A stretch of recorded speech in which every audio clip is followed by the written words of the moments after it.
Additions or deletions to the agenda? No, sir. No, sir. Is there a motion to approve minutes from the last public business meeting? So moved. Second. All in favor? Aye.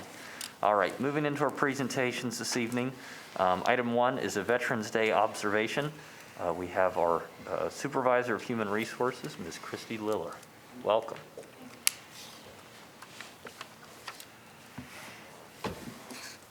Thank you, Commissioners, and good evening to all Allegheny County employees and members of the public.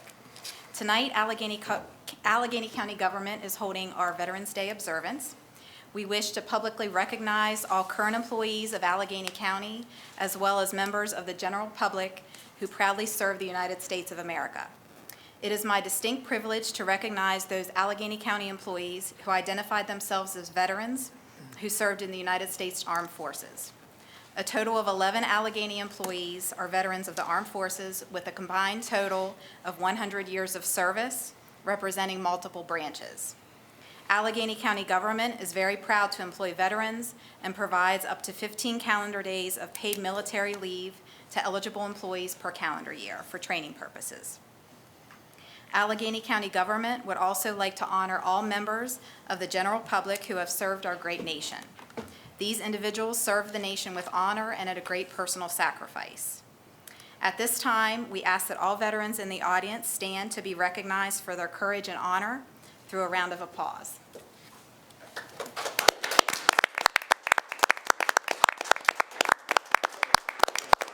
Thank you, Mr. Wilmot. The observance of Veterans Day is an expression of faith in democracy, faith in American values, and faith in those who fight for freedom will defeat those whose cause is unjust.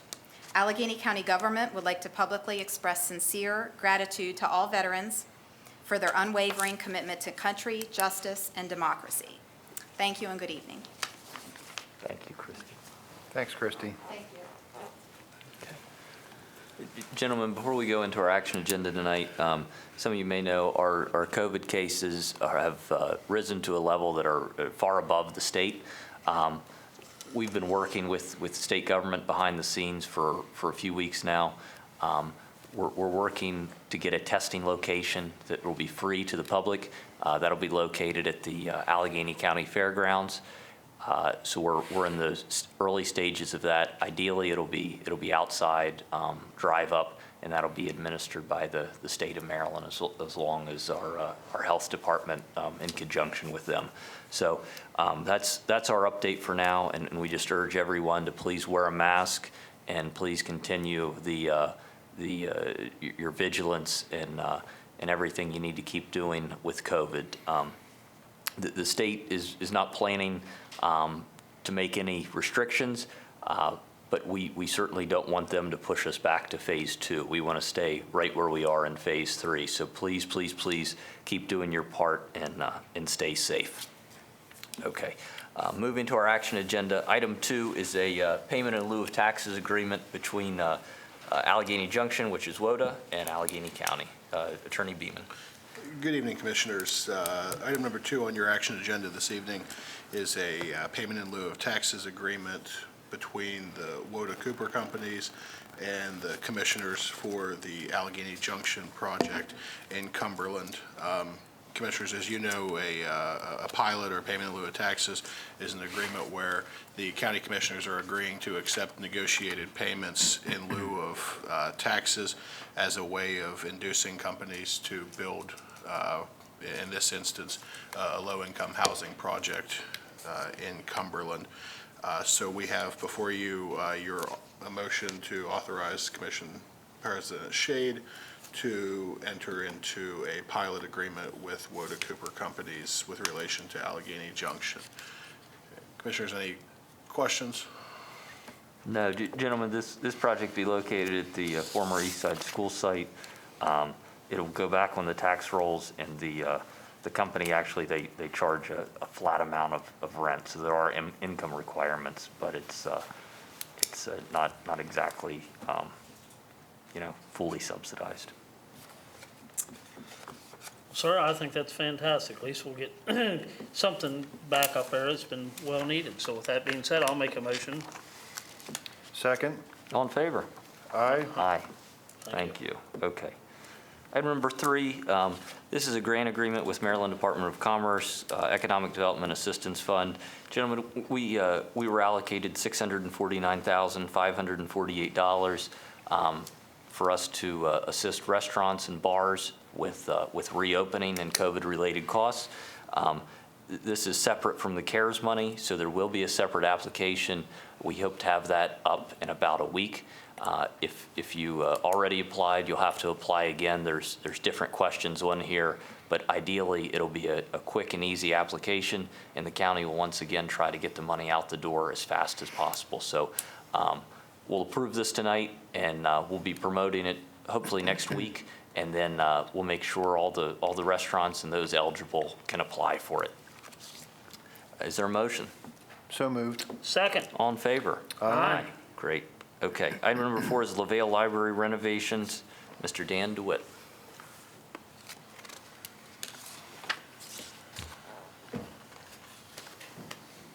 Good evening. I'd like to give a little bit of background about our current project to make some renovations and put an addition on the Laval Library. This has been under development for several years, part of our capital improvement program for several years, in 2 phases, the first phase of which was an architectural and engineering contract with Murphy and Dittenhafer. It's recently come to completion, and we've recently advertised and received bids for the renovation project.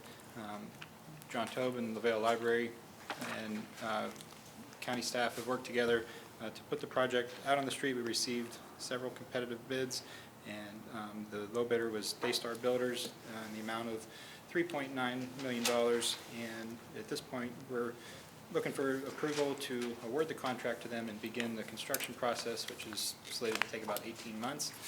Daystar is ready to move forward. This would allow the Laval Library to become the flagship institution in the library system. Adds a significant amount of square footage to the building and makes use of the lot to the maximum extent that it can. And the funding for this project comes from a very favorable 90-10 split from the state of Maryland. The 90% from the state of Maryland, obviously the 10% from a local match, which has been programmed for some time now through a recent bond issue and doesn't require any additional county outlay at this time. The costs are known. It can't get out of hand. We have so much money to use, and the bids that we've received on this project for the low bidder specifically are within the amount of funding that we have available. So it's a good project. We're ready to get started on it, and have had good recent experience with Daystar Builders on a couple other local projects, and looking forward to moving ahead with them with your blessing. So again, at this point, looking for approval to award the Laval Library renovation addition project to Daystar Builders Incorporated in the amount of $3,974,428. Great. Gentlemen, any discussion? No, sir. Thanks for all your work on this, Dan. And problem. is this the same architect that did South Cumberland? Yes, sir. Great. Okay. I'll make a motion, we accept the bid. Second. All in favor? Aye. Great, thank you. Thank you. All right. And item 5, doubleheader, Board of Education, fiscal '22 CIP. All right, Commissioners, this item usually happens around this time of year. The Board of Ed, as a result of their state funding requirements as part of their capital improvement program, needs County Commissioner blessing and approval to submit their upcoming fiscal year priorities to the state for approval. This would be for the state funding share of their programs and projects that otherwise then count on our support for local funding. These projects have been on our radar for a while. Jay Marley at the Board of Ed submitted the information to us and needs the approval from the commissioners to then in turn turn that document in downstate and receive the funding. And then when we start our CIP process later in the calendar year, next year, then we will have this information. It will be approved. It's a very typical process, something that happens every year. The 2 projects up for consideration they're requesting state funding for this coming year, fiscal year 2022, for the Fort Hill High School boiler replacement and for the second phase of the Career Center roof replacement. Local funding for these 2 projects is on the order of $288,000 total, and this money will be coming from gaming and other sources, depending on what the final price tag comes in at, but it's less than what we were anticipating based on their most recent budget estimates, and we are, as the Capital Improvement Program Committee, making the recommendation that you approve this CIP for the Board of Ed for fiscal '22, and allow them to then go ahead and submit it downstate for consideration and approval. Great. Is there any discussion? No discussion. Is there a motion? So moved. Second? All in favor? Aye. Aye. Thanks, Dan.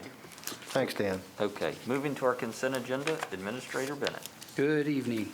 7 items on your consent agenda tonight.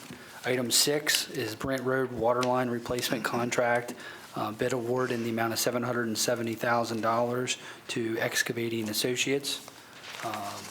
Item 7 is Alleghany High School Hazardous Abatement Inspection Services Contract in the amount of $85,000. Item 8 is a consulting agreement with Atkinson Eco LLC. Item 9 is Scattered Sites Housing Program, offer to sell one of the properties. Item 10 is another Scattered Sites Housing Program, offer to sell a property. Item 11 is 2020-2021 Hazardous Materials Emergency Preparedness Grant in the amount of $15,000. And item 12 is the Emergency Services Board appointments of Vince Pyle and Scott Wetzel. Great. Gentlemen, any discussion? No, sir. Mr. Nedved, any discussion? This is a good move to get these houses back on the tax roll.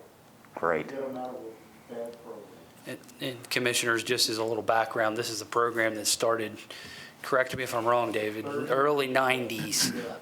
It's run its course, and now it's time to, as he said, put these houses back on the tax rolls. Thanks for all your work on that, Dave. Thank you, Commissioner. Yeah. Thanks, Dave. Great. Okay, is there a motion? So moved. Second? All in favor? Aye. Great. Okay. Attorney Beeman. Big thanks to Diane Leibel and her election staff. They managed all of our sites through early voting and all of the sites on election day. Well, we had a year where we saw record voting, and they still managed to get everyone in and through the door and had everything wrapped up by 10 after 8 on election day. So that was quite efficient. They did a great job. Thanks to them. Great. I'm Thank you. sure they're glad it's over. Sure they are. And no recounts in Yeah. Allegheny County. That's it. No. So we think. All right. Administrator Bennett. I'll echo Lee's comments on the election board that they practically lived here for 9 straight days. We're here at 5 to 6 in the morning. We're here till 10 at night. Small staff, permanent staff of 4, and I think they did a wonderful job with the election, so kudos to them. That's it. Mr. Caparelli. Just an additional thank you to the Elections Board. What a week it's been. And an additional thank you again to all of our veterans for all their service and sacrifice year in, year out. Commissioner Brody. Sir, I echo Commissioner Caparelli's sentiments. Because of our veterans, we was able to have elections. So we thank you, Mr. Wilmot. It's always a pleasure. Thank you. We don't always agree 100%, but we always have nothing but the utmost respect for you for your service to this country.